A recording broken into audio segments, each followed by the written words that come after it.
Hey guys, welcome back to my YouTube channel. It's Kimberly Noel. Hi Kimmers. I know it's been a while. I haven't been on my YouTube channel.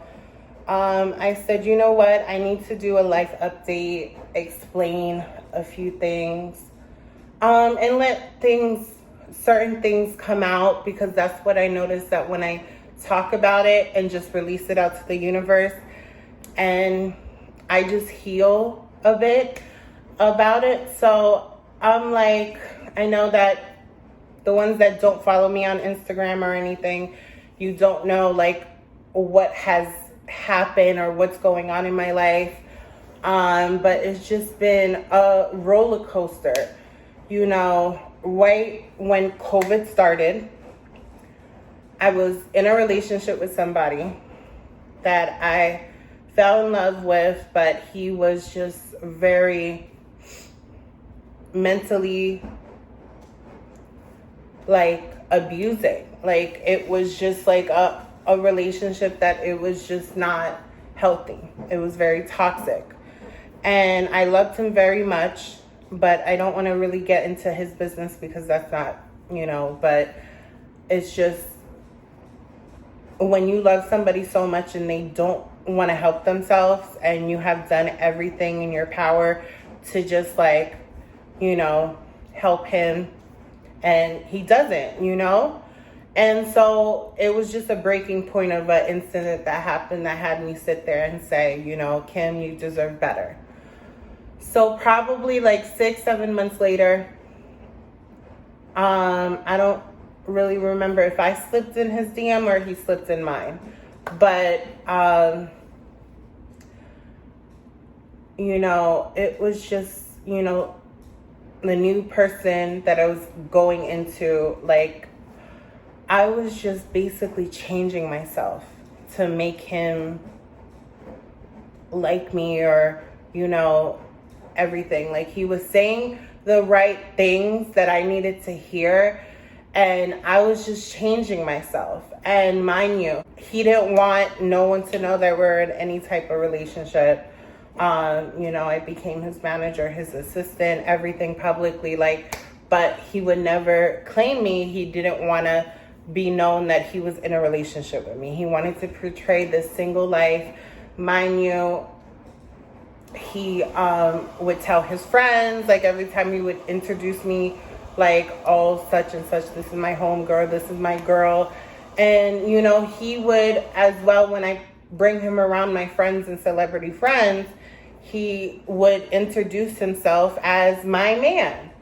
So I'm like, but he would constantly tell me, like he would write to me, like, tell me, you need to say this. Because I don't know, he was playing some manipulated games with me. And to the point, it was like, it was working out. Like, I found somebody, that was helping me a little bit, but I was doing it for all the wrong reasons. So, and I would bring him around. I was doing everything. I was getting him on constant calls that, it's very rare. I'm bringing you to the right people, and I just don't do that. And I was just like, I can't do this. Like he is doing a lot of other things behind your back, and people would tell me when I bring him around or when I post him, they're like, he looks like a clout chaser, Kim. He's using you. And every time I bring him around people, he'd be like, oh, I'm so in love with Kim. I love her. She's the greatest thing, all this. And, then right in the middle of the year, my life was hitting rock bottom. One day I will discuss everything, what went down, but I was hitting rock bottom, and I was just at a point that, a lot of things were happening, and I was confiding in him, and he wasn't there. He was like literally distancing himself little by little. And I'm like, you're supposed to be my other half. You're supposed to be there for me. And I'm always there. I'm always there when you need me. I'm there. And it just got to like, okay, I hit rock bottom. He wasn't there to help me. And I had to see who exactly was there for me. Like last year, it was like it unfolded so many things. And I'm very grateful for the people that are in my life right now and that have been with me from day one of when I hit rock bottom. You know, it was just to a point that, you know, I just couldn't do it. You know, one day I will speak about it publicly, but it's just a lot, you know. But September, his true colors came out. And mind you, I was hitting rock bottom. And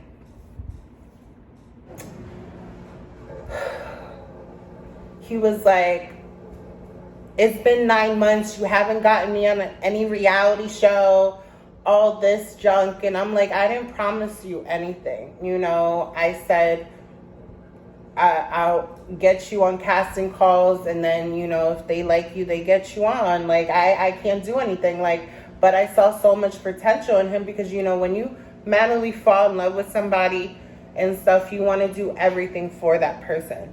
So I'm like, if he wins, we win. We're a team. We win together. So, but no, it was always a constant issue that he didn't want people knowing that we're together. So I break things off with him and he's like, you know, eventually after I broke things off with him, he started literally, like, I posted on social media and I said I was fully hurt. And that was a thing. Like, it thrived him every time I posted it.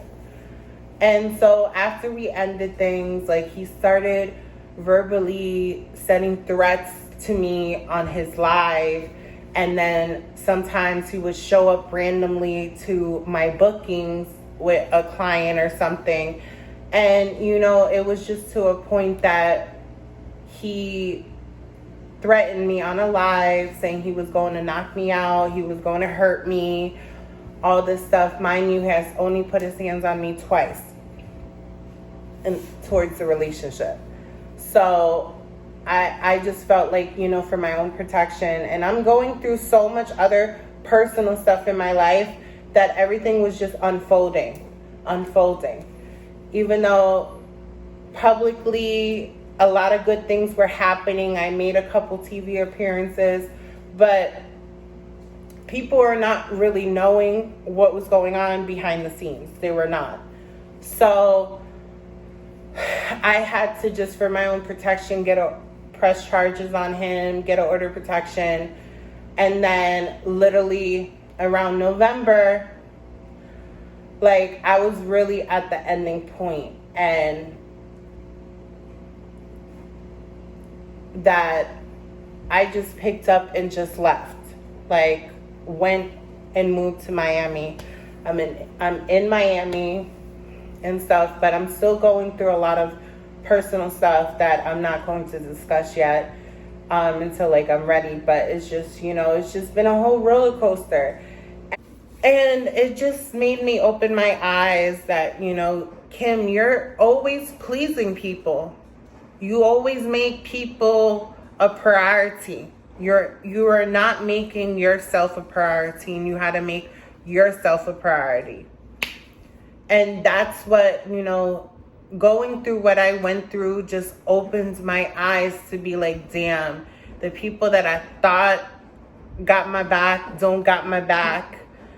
And, you know, I don't have any hard feelings about it. It was just, it hurts and it's sad. But, you know, I was just sitting there pleasing people, always pleasing. I was a pleaser people and everything. And it was just that, I had to sit there last year and have everything unfold to realize that Kim comes first. If Kim is not good, you can't be there for the other person. You gotta physically, mentally, everything, you need to be good. You need to be at a place that, you know, you're able to be there for somebody. Now you need to think about Kim and getting Kim together, because Kim is priority. Kim is a priority first than anyone else. I had to cut off a lot of people, stop talking to people. And I was just like, it just hurts. It hurts me, but there's like no bad blood against me or the other person. It was just, you know, you weren't there at a time of need when I needed you. So, but I'm very grateful and appreciated with the people that had helped me go through what I've been going through. Like, I honestly appreciate them, and I'm very grateful to have these people in my life. Like, you guys, the ones that you've been, you know who you guys are, and when I get back, I'm going to do everything in my power to make sure you guys are good. Like, I'm going to gift you things and everything, because I honestly appreciate you guys. But, you know, it's just 2021 opened my eyes. Like, you really have to go through and hit rock bottom and really see who's truly there for you. It's nothing related with drugs. No. But, because I know that is going to be assumptions. No, or having an alcohol problem. No, it's something else. But another reason I think it was time to leave New York, because it was just a lot of fake and toxic people that I thought was there and be smiling in my face and saying, oh, Kim, it's so nice to see you. Oh, you, like, we missed you. No, it was then you sitting there talking behind my back and talking about this and that. And I'm like, wow. Because people would come back to me and say, you just posted them. You just had a picture with them. They were sitting there talking crap about you. And I'm like, damn, like, I'm like, right, if people would know what's really going on in my life, then, you know, I don't want to have people feel bad for me, but they would have been like, damn. But just because you're doing so well publicly and everything is doing good, everything is moving, like, and, you know, but not always everyone is your friend. Not people is there to see the good in you. Like, they're not there for good intentions. And I had to really realize that, damn, you were just with me, giggles, smiling, and then you sitting here talking about me behind my back. And it was just like, I can't with the fakeness. Like, I'm a very humble, sweet, kind person that I do anything. I drop anything when I care about you. I'm that type of person.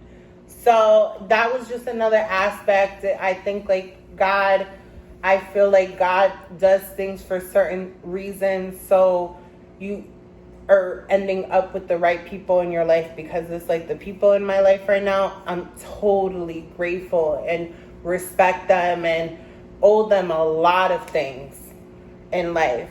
But that's a whole update of what's going on in my life. But I'm going to try to upload at least like 3 or 4 videos a month. I will try, because my true friend that is a publicist, she is a celebrity publicist as well, she's like, Kim, you need to get back on doing your YouTube. You know, I know, like, the aspects of things doesn't make sense, but you need to get back to it. Like, you owe that to your fans. Your fans want you back. So I'm going to try my best. I know I say this, but I just going to try. So I will catch you guys in the next video. Bye.